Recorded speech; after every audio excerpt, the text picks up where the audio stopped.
দর্শক, আপনারা দেখছেন পাবলিক বাংলার। এই মুহূর্তে রয়েছে কলকাতা মৌলালিতে। হ্যাঁ, আপনারা জানেন রীতিমধ্যে একেবারে কেন্দ্রীয় এক সরকার মন্ত্রী তিনি মন্তব্য করেছেন যে মুসলিমদের মাদ্রাসাতে দিন দিন জঙ্গি সংগঠন বাড়ছে এবং দেশের পক্ষে ক্ষতিজনক। এ নিয়ে একেবারে তড়িঘড়ি দেশ বাঁচাও সামাজিক কমিটির কর্ণধর তিনি রীতিমধ্যেই কলকাতার রাজপথে একটা প্রতিবাদ মিছিল ডেকেছেন। এই প্রতিবাদ মিছিল থেকে তিনি একেবারে রাজভবনে যাবেন, রাজভবনে গিয়ে রাজ্যপালকে ডেপুটেশন জমা দেবেন।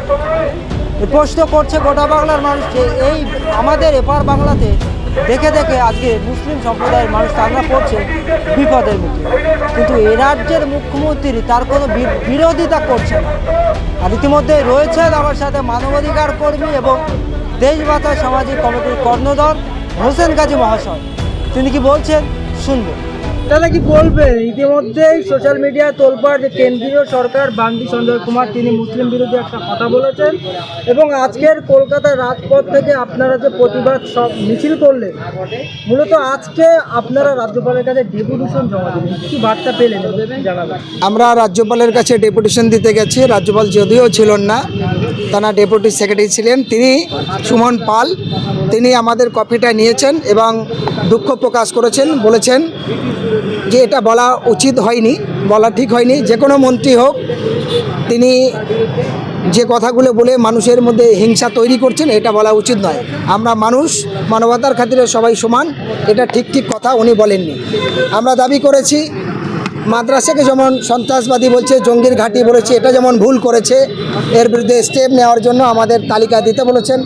এবং সাথে সাথে মহারাষ্ট্র থেকেও বলেছেন, নীতিশ গিরি বলেছেন হজরত মোহাম্মদ তার নামে কুরুচিকর মন্তব্য করেছেন, মসজিদ থেকে টেনে বার করে পিটাবে বলেছেন।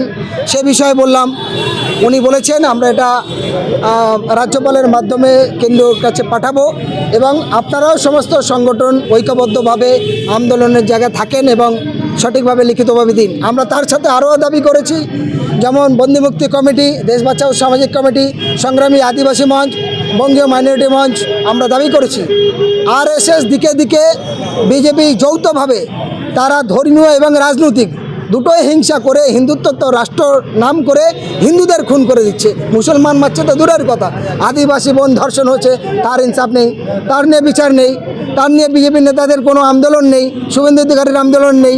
আপনি দেখুন সুকান্ত মজুমদারের কোনো কথা নেই, আপনি দেখুন দিলীপ ঘোষের কোনো কথা নেই।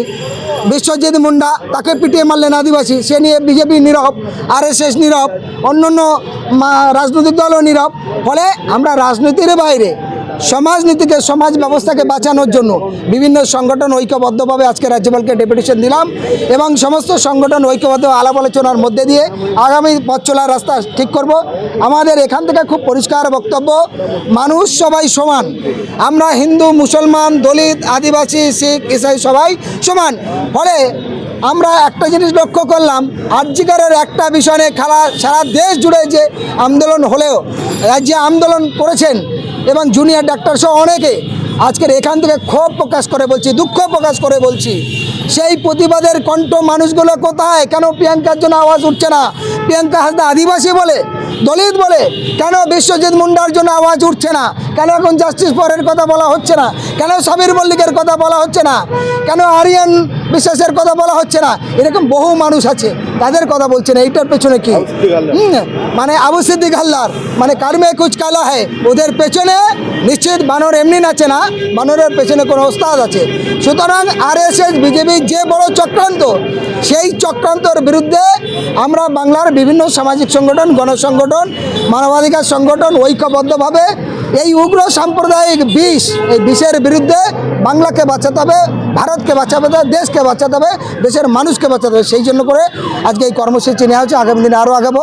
এখানে আছে আদিবাসী সংগ্রামী সংগঠনের সভাপতি সুবলদা।